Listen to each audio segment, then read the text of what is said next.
Hello guys, welcome to doctor on wheels. So ನಾವು ನಿಮಗೆ ಹಳೆ ವೀಡಿಯೋಲ್ಲೇ ಹೇಳಿದ್ದೆ ಮುಂಚೆ ಒಂದು ಮಿಡಲ್ ಕ್ಲಾಸ್ ಪ್ರಾಕ್ಟಿಕಲ್ ಗಾಡಿನ ರಿವ್ಯೂ ಮಾಡ್ತೀನಿ ಅಂತ. ಸೊ ಇದೆ ಆ್ಯಕ್ಟಿವಾ 5G, ಒಂದು 360 ವಾಕ್ ಅರೌಂಡು. ಡಿಸೈನ್ ಎಲ್ಲ ನೋಡ್ಕೊಂಬಿಡಿ. ನೀವೇನು ನೋಡೇ ಇರ್ತೀರ, ತೋರಿಸೋದೇನು ಬೇಕಾಗಲ್ಲ. ಆದರೂ ವೀಡಿಯೋ ಪರ್ಪಸ್ಗೆ ನನ್ನ ಕರ್ತವ್ಯ ಮಾಡ್ತಾಯಿದ್ದೀನಿ. ಸೊ ಸ್ಟಾರ್ಟಿಂಗ್ ಬೇಸಿಕ್ ಡೀಟೇಲ್ಸ್ ಹೇಳ್ಕೊಂಬಂದ್ಬಿಡ್ತೀನಿ, ಜಾಸ್ತಿ ಲೆಂತಿ ಮಾಡೋದು ಬೇಡ ವೀಡಿಯೋನ. So 110cc engine, so 7.96 bhp, 9 Nm torque produce ಮಾಡುತ್ತೆ. ಸೊ ಇದರಲ್ಲಿ ಬಿಗ್ಗರ್ ಅಪ್ಡೇಟ್ಸ್ ಏನು ಅಂತ ಬಂದರೆ, ಈ LED DRLs ಹಳೆ ಮಾಡೆಲ್ಗಳಲ್ಲಿ ಇರಲಿಲ್ಲ, ಇನ್ನೆಲ್ಲ ಹ್ಯಾಲೋಜನ್ನೇ.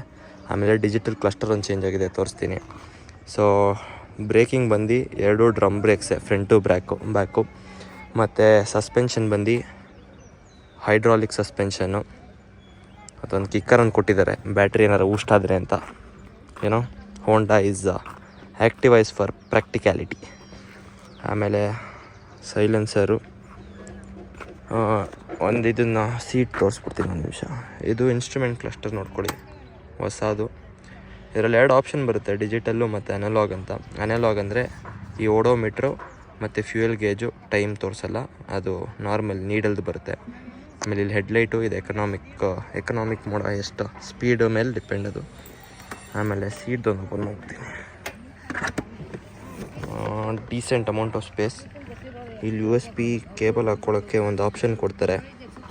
ಆಮೇಲೆ ಫ್ಯೂಯಲ್ದು ಇದರಲ್ಲಿ ಏನು ಚೇಂಜಸ್ ಇಲ್ಲ, 5.3 ಲೀಟರ್ಸು. ಮತ್ತು ಆವ್ರೇಜ್ ಮೈಲೇಜ್ ಒಂದು ಕಂಪ್ನಿ ಕ್ಲೇಮ್ ಮಾಡೋದು 50 to 60, ಹೋಗ್ತಾ ಕಡಿಮೆ ಆಗುತ್ತೆ. ಆಮೇಲೆ ಲೆಗ್ ಸ್ಪೇಸು ಡೀಸೆಂಟ್ ಇದೆ,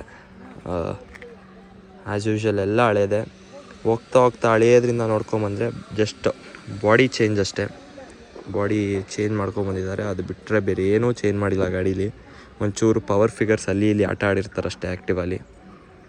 ಸೊ ಇಷ್ಟು ಗಾಡಿ ಬಗ್ಗೆ ಹೋಗ್ತಾ ರೈಡಲ್ಲಿ ಕಂಫರ್ಟ್ ಬಗ್ಗೆ ಮಾತಾಡಿಕೊಂಡು ಇನ್ನೇನಾರ ಪಾಯಿಂಟ್ಸ್ ಬಿಟ್ಟಿದ್ರೆ ಇಲ್ಲಿ ನೋಡಿ.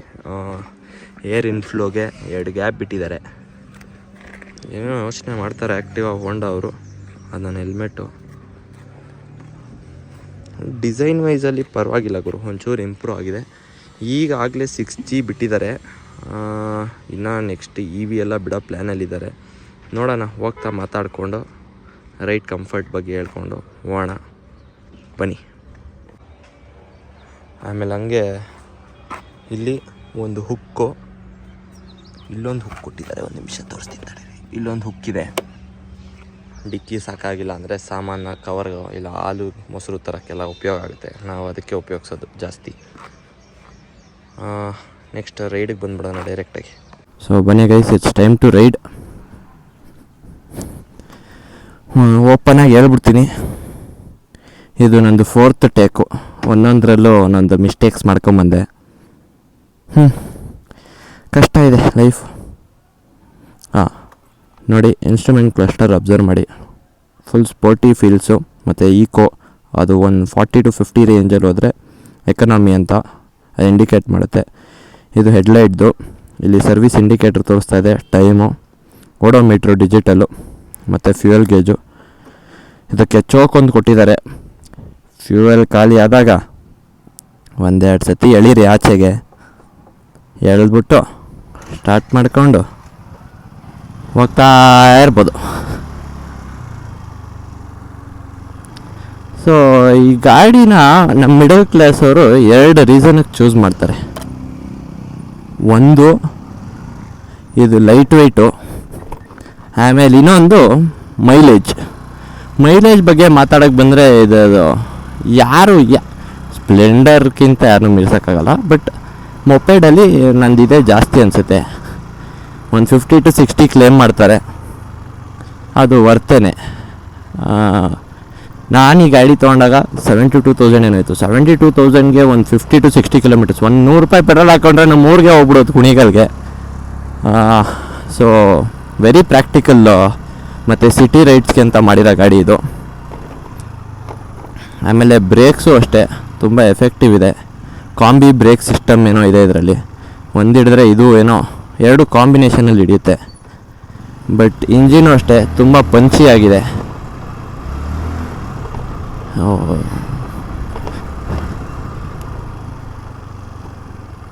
ಸಸ್ಪೆನ್ಷನ್ ಇನ್ನೊಂಚೂರು ಇಂಪ್ರೂವ್ ಮಾಡಬೇಕು ಅಂತ ಅನ್ಸುತ್ತೆ, ರೈಟ್ ಕ್ವಾಲಿಟಿ ಇಂಪ್ರೂವ್ ಆಗೋಕ್ಕೆ. ಈ ಕಡೆ ಎಲ್ಲ ರೋಡೇ ನೋಡಿಲ್ಲ ಗುರು ನಾನು, ಇದೇ ಏರಿಯಾಲಿದ್ದೀನಿ. ಓಹ್, ಈ ಕಡೆಗೆ ಬಂದಿಲ್ಲ, ಆ ಕಡೆಗೆ ಹೋಗಿದ್ದೀನಿ. ಜನ ಎಲ್ಲ ನೋಡ್ಬಿಟ್ಟು ಅನ್ಕೋತಾ ಇರ್ತಾರೆ, ಇವನು ಯಾರು ಗುರು, ಎಂತೆಂಥ ಸ್ಪೋರ್ಟ್ಸ್ ಬೈಕ್ ರಿವ್ಯೂ ಮಾಡೋರನ್ನ ನೋಡಿದ್ದೀವಿ, ಎಂತೆಂಥ ದೊಡ್ಡ ದೊಡ್ಡ ಗಾಡಿ ರಿವ್ಯೂ ಮಾಡೋರನ್ನ ನೋಡಿದ್ದೀವಿ, ವ್ಲಾಗ್ ಮಾಡೋದು ನೋಡಿದ್ದೀನಿ. ಇವನು ಯಾರ ಆ್ಯಕ್ಟಿವ್ ಆಗೇ ದೊಡ್ಡ ಹೆಲ್ಮೆಟ್ ಹಾಕ್ಕೊಂಡು ಫೋನ್ ಕನೆಕ್ಟ್ ಮಾಡ್ಕೊಂಡು ಹೋಯ್ತವನಲ್ಲ ಅಂತ ಅಂದ್ಕೊಂಡಿರ್ತಾರೆ. ಅನ್ಕೊಳ್ಳೋರ್ಗೇನು ಬಂತು ಅನ್ಕೋತಾರೆ. ನಮ್ಮ ಪಾಡಿಗೆ ನಾವು ಮಾಡಬೇಕು, ನಮ್ಮ ಆಡಿಯನ್ಸಿಗೆ ತಲುಪಿಸ್ಬೇಕು. ನೋಡಿ ಎಷ್ಟು ಈಸಿಯಾಗಿ ಫುಲ್ ಮಾಡುತ್ತೆ ಇದು. ಒಂದು ಡಬಲ್ಸ್ ಹಾಕಿದ್ರೂ ಆರಾಮಾಗಿ ಸಿಟಿ ರೈಡ್ಸ್ ಆರಾಮಾಗಿ ಹೊಡ್ಕೊಂಬರ್ಬೋದು. ಈ ನಾಯಿಗಳು ಕಂಡ್ರೆ ಡೆಡ್ ಎಂಡ್, ಎಲ್ಲೋದ್ರೂ ಡೆಡ್ ಎಂಡ್. ಅದೇ ನನ್ನ ಲೈಫೇ ಡೆಡ್ ಎಂಡಿಗೆ ರೀಚ್ ಆಗ್ತಾ ಇದೆಯಾ ಗೊತ್ತಾಯ್ತಾ ಇಲ್ಲ. ಆಮೇಲೆ ಇನ್ನೊಂದು ವಿಷಯ ಹೇಳಬೇಕು ಗೈಸ್, ನಂದು ವೀಡಿಯೋಲಿ ನನಗೆ ಯಾವುದೇ ಥರದ ಎಡಿಟಿಂಗು, ಕಟ್ ಮಾಡೋದು, ಪೇಸ್ಟ್ ಮಾಡೋದು, ಮೀಮ್ಸ್ ಹಾಕೋದು ಅವೆಲ್ಲ ನನಗೆ ಎಡಿಟಿಂಗ್ ಅನ್ನೋದೇ ನನ್ನ ತಲೆಯಲ್ಲಿಲ್ಲ. ನನಗದು ಬರೋದೂ ಇಲ್ಲ. ನಾನು ಅದನ್ನು ಇನ್ವೆಸ್ಟ್ ಮಾಡೋಕ್ಕೂ ಹೋಗಲ್ಲ ಅದ್ರ ಮೇಲೆ ಟೈಮ್ನ. ಏನಿದ್ರು ನಂದು ರಾ ವೀಡಿಯೋಸು, ಏನು ಮಾತಾಡ್ತೀನೋ ಅದನ್ನು ಹಾಕಿರ್ತೀನಿ. ಅಲ್ಲೋ ಎಲ್ಲೋ ಅಲ್ಪ ಸ್ವಲ್ಪ ತಪ್ಪಾಗಿದ್ದರೆ ಅಲ್ಲೇ ಕ್ಷಮಿಸ್ಬಿಡಿ, ಇಲ್ಲ ಕಮೆಂಟ್ಸಲ್ಲಿ ತಿಳಿಸಿ ತಿದ್ಕೊಳ್ತೀನಿ ಅಷ್ಟೇ. ನನಗೆ ಬೇಸಿಕಲಿ ನಾನು ಎಷ್ಟೊಂದು ಜನ ನೋಡ್ಕೊಂಬಂದ್ಬಿಟ್ಟಿದ್ದೀನಿ. ತುಂಬ ವ್ಲಾಗ್ ಪೇಜ್ ಇದನ್ನು ಓಪನ್ ಮಾಡೋಕ್ಕಿಂತ ಮುಂಚೆ ತುಂಬ ರಿಸರ್ಚ್ ಎಲ್ಲ ಮಾಡಿಬಿಟ್ಟೆ. ಬಟ್ ಎಲ್ಲದರಲ್ಲೂ ನಾನು ನೋಡಿದ್ದೇನೆಂದರೆ, ರೈಡಿಂಗ್ಗಿಂತ ಇನ್ಫಾರ್ಮೇಷನ್ಗಿಂತ ಜಾಸ್ತಿ ಮೀಮ್ ಮೆಟೀರಿಯಲ್ ಇನ್ಕ್ಲೂಡ್ ಆಗ್ತಾಯಿದೆ Moto ವ್ಲಾಗಿಂಗಲ್ಲಿ.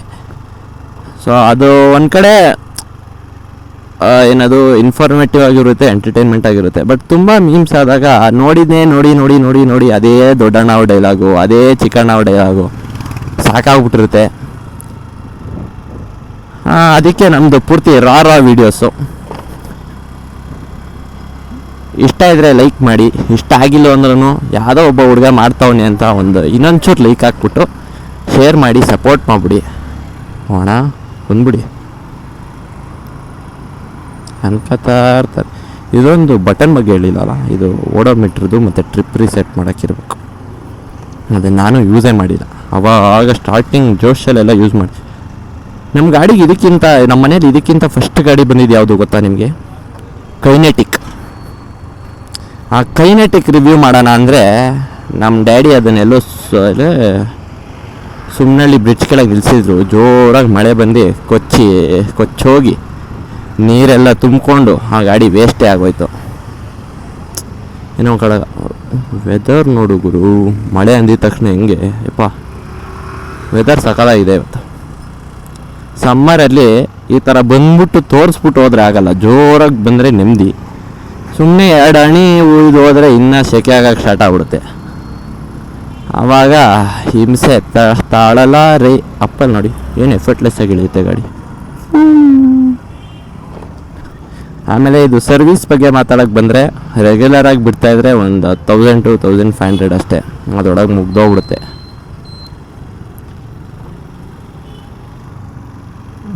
So basically middle class ಅವ್ರಿಗೆ ಬೆಸ್ಟು ಅಂತ ಹೇಳ್ತಾ, ಲೈಕ್ ಮಾಡಿ, ಶೇರ್ ಮಾಡಿ, ಸಬ್ಸ್ಕ್ರೈಬ್ ಮಾಡಿ, ಸಪೋರ್ಟ್ ಮಾಡಿ ಅಂತ ಹೇಳ್ತಾ, doctor on wheels signing off. Take care, bye.